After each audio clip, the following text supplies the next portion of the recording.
मेरे पतिदेव को चलते फिरते मुझे छेड़ते हुए शरारत करने की आदत है। वे कभी गाल छू लेते हैं तो कभी कमर पर चुटकी ले लेते हैं। ये भी नहीं देखते कि आसपास कोई है या नहीं, बस मेरे प्रति अपना ढेर सारे प्यार को सरेआम जता देते हैं। मेरे मना करने पर या शर्म करो कहने पर कहते हैं, अरे यार, अपनी खुद की बाकायदा बीवी को छेड़ रहा हूँ, कोई राह चलती लड़की को नहीं और प्यार जता रहा हूँ, सता नहीं रहा, समझी जानू। बेशक मुझे भी उनका यूं प्यार जताना गुदगुदा जाता है। तभी चुपके से मैं भी इनकी पप्पी ले लेती हूँ, हम मियाँ बीवी जो हैं। पर एक या दो बार मैंने नोटिस किया है कि मेरी कामवाली सीमा हम पति पत्नी की ये अटखेलियां दरवाजे के पीछे खड़ी रहकर छिप छिप कर देखती है। पहले तो मुझे लगा कि यह मेरा भरम है, पर अब तो गीता ऐसी हरकतें बार बार करने लगी थी। वैसे सीमा बहुत अच्छी है, स्वभाव भी मिलनसार और काम भी परफेक्ट, कभी शिकायत का मौका नहीं देती। जब वह कुंवारी थी तभी से हमारे घर में काम कर रही है। अभी 1 साल पहले ही उसकी शादी हुई थी। ससुराल यहीं पास ही में है, तो शादी के बाद भी सीमा ने काम नहीं छोड़ा। वो हमारे परिवार से घुल मिल गई है। दरअसल कुंवारी लड़कियों को ऐसी हरकतें देखने की उत्सुकता रहती है, पर सीमा की तो अब शादी हो गई है। उसका पति भी उसे प्यार करता होगा, शारीरिक सुख देता होगा, फिर हमें प्यार जताते देखने की इतनी ललक क्यों है। मैंने अपने पति अधिराज को इस बारे में बताया भी, पर उन्होंने बात को मजाक में टाल दिया। पर मैं अब सतर्क हो गई थी।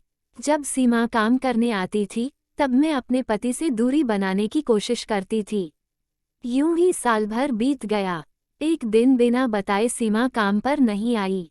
आज तक ऐसा कभी नहीं हुआ, क्योंकि जब छुट्टी लेनी होती है तब वो बताकर जाती है या फ़ोन कर देती है। हमने सोचा कि आ गया होगा कोई काम, पर जब वह दूसरे दिन भी नहीं आई तो मैंने उसके पति को फ़ोन लगाया, पर कोई रिप्लाई नहीं। मैंने अधिराज से कहा, चलिए न सीमा के घर, मुझे फिक्र हो रही है, जरूर कुछ हुआ है, वरना सीमा यूं बिना बताए कभी छुट्टी नहीं लेती। इनको ज्यादा फिक्र नहीं थी तो बोले, अरे शालू, कोई दूसरी कामवाली रख लो न यार, कहाँ दूसरों के झमेलों में पड़ती हो। मुझे ऑफिस के लिए देर हो रही है, मैं चलता हूँ। पर मेरे मन को चैन नहीं था, तो इनके ऑफिस जाते ही मैं एक्टिवा लेकर निकल गई। एक बार भारी बारिश थी तो हम सीमा को गाड़ी में छोड़ने गए थे। पास वाली बस्ती में ही रहती है, इसलिए घर देखा हुआ था। मैंने एक्टिवा गली के नाके पर पार्क की और छोटी सी पगडंडी पर चलते हुए उसके घर पहुंची। देखा तो सीमा की सास आंगन में बैठी लहसुन छिल रही थीं। मैंने पूछा, मौसी, सीमा कहाँ है? 2 दिन से काम पर नहीं आई। ये सुनते ही मौसी तुनक कर खड़ी हो गई और दहाड़ते हुए बोली, नाम मत लो उस कुलटा का, हमारी इज्जत पर पानी फेर दिया उस कर्मजली ने। मैंने हकीकत जाननी चाही, पर वे तो सीमा को गालियां देती मेरे मुंह पर दरवाजा बंद करके घर के भीतर चली गईं। पड़ोस के घर में खड़ी एक लड़की चुपके से मुझे देख रही थी। मैं उसके पास गई तो वो भी दरवाजा बंद करने लगी, पर मैंने धक्का देकर दरवाजा खोल दिया और पूछा, अगर तुम्हें पता हो तो सिर्फ इतना बता दो कि सीमा कहाँ है। सरकारी अस्पताल में, कहकर वह लड़की दरवाजा बंद करके चली गई। मैंने एक्टिवा ली और सरकारी अस्पताल आ गई। कितनी देर इधर-उधर भटकते हुए मुश्किल से सीमा को ढूंढा। देखा तो वहां पुलिस भी थी। मुझे कुछ समझ में नहीं आ रहा था कि सीमा ने ऐसा क्या किया होगा। मैं नजदीक गई तो मुझे देखकर सीमा ने शर्म के मारे चेहरा दूसरी तरफ कर लिया।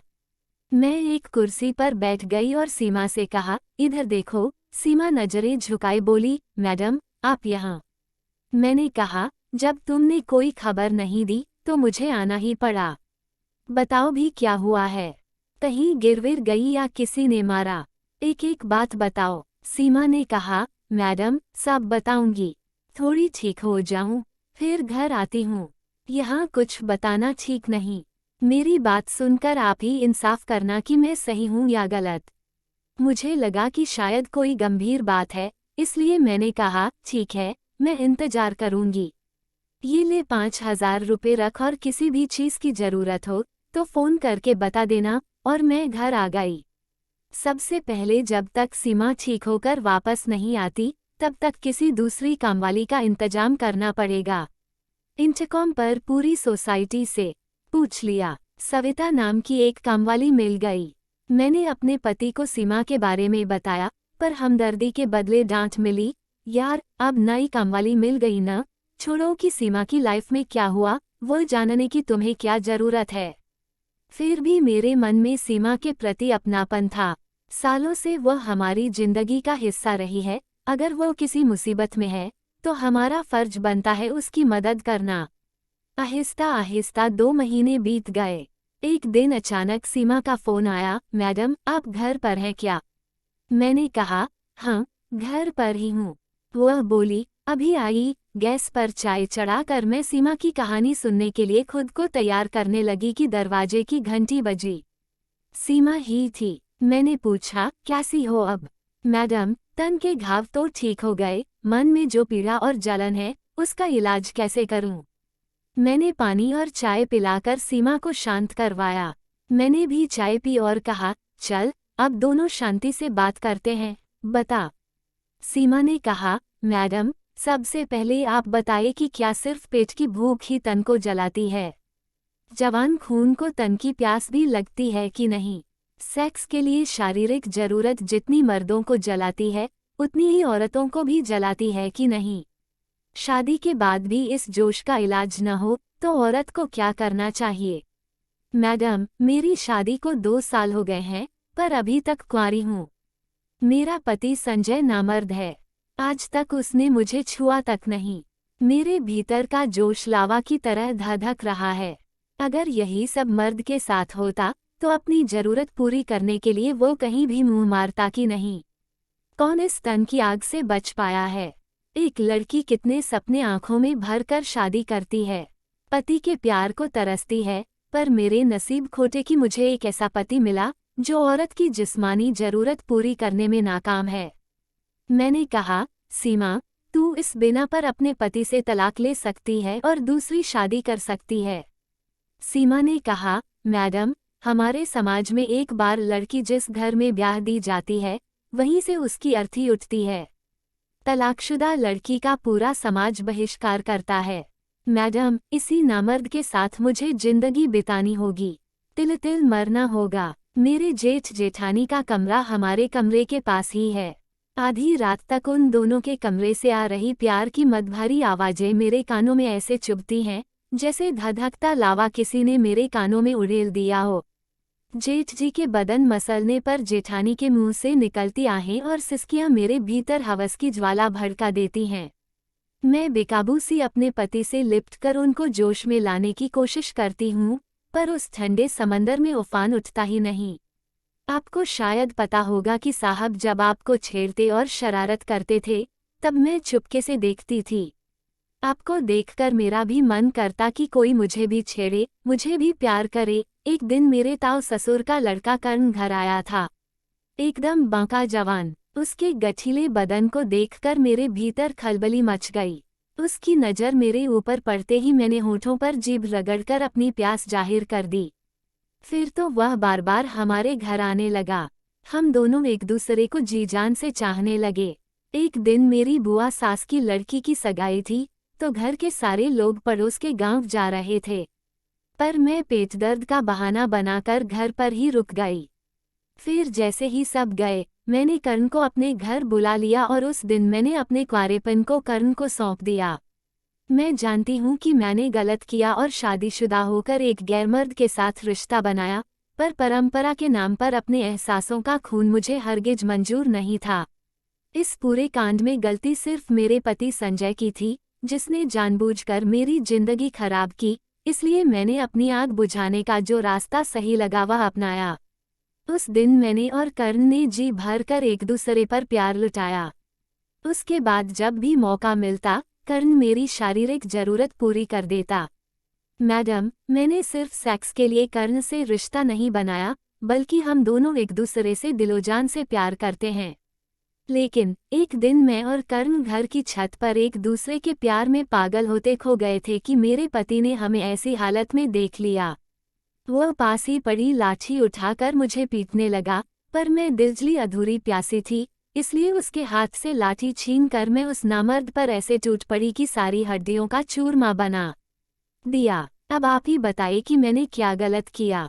सारा किस्सा सुनने के बाद मुझे सीन किसी पहलू से गलत नहीं लगी, बस उसने हालात को उलझा दिया था।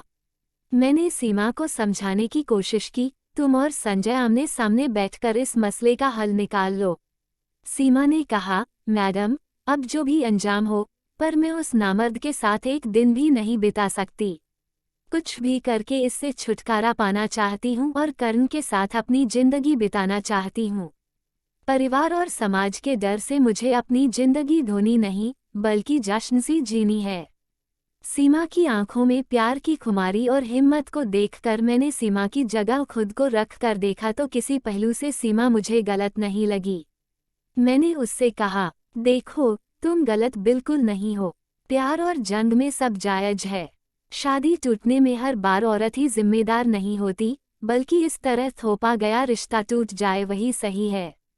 सीमा मेरे गले लगते हुए बोली, मेरी भावनाओं को समझने के लिए बहुत बहुत धन्यवाद मैडम। अब मुझमें हिम्मत आ गई है।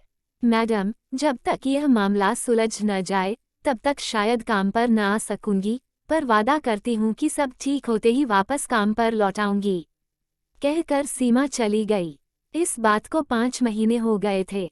मैं तो सीमा को भूलने भी लगी थी कि एक दिन अखबार में पढ़ा कि एक शरीफ पति के हाथों सीमा नाम की एक बदचलन औरत का कत्ल।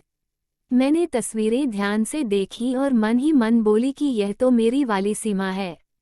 मैं तुरंत उस अखबार के दफ्तर गई और संपादक को सारी सच्चाई बताकर कहा, कल के अखबार में अब वही छपेगा जो अब मैं कहने जा रही हूँ। दूसरे दिन उस अखबार में खबर थी कि कल वाले मर्डर केस में एक सनसनीखेज खुलासा। एक नामर्द पति के हाथों सीमा नाम की मासूम और शादी के नाम पर छली गई औरत की हत्या। ये पढ़कर मुझे संतोष मिला। मैं सोचने लगी, पाखंडी समाज में न जाने ऐसी कितनी सीमाएं दूसरे की गलती के चलते बलि चढ़ जाती होंगी। सहना सिर्फ औरतों के हिस्से ही क्यों आता है। इतने में पतिदेव ने चुटकी बजाते हुए मेरे ख्यालों की डोर तोड़ते हुए कहा, हेलो बीवी, एक कप चाय मिलेगी क्या? मैं मुस्कुराते हुए अधिराज के गले लग गई।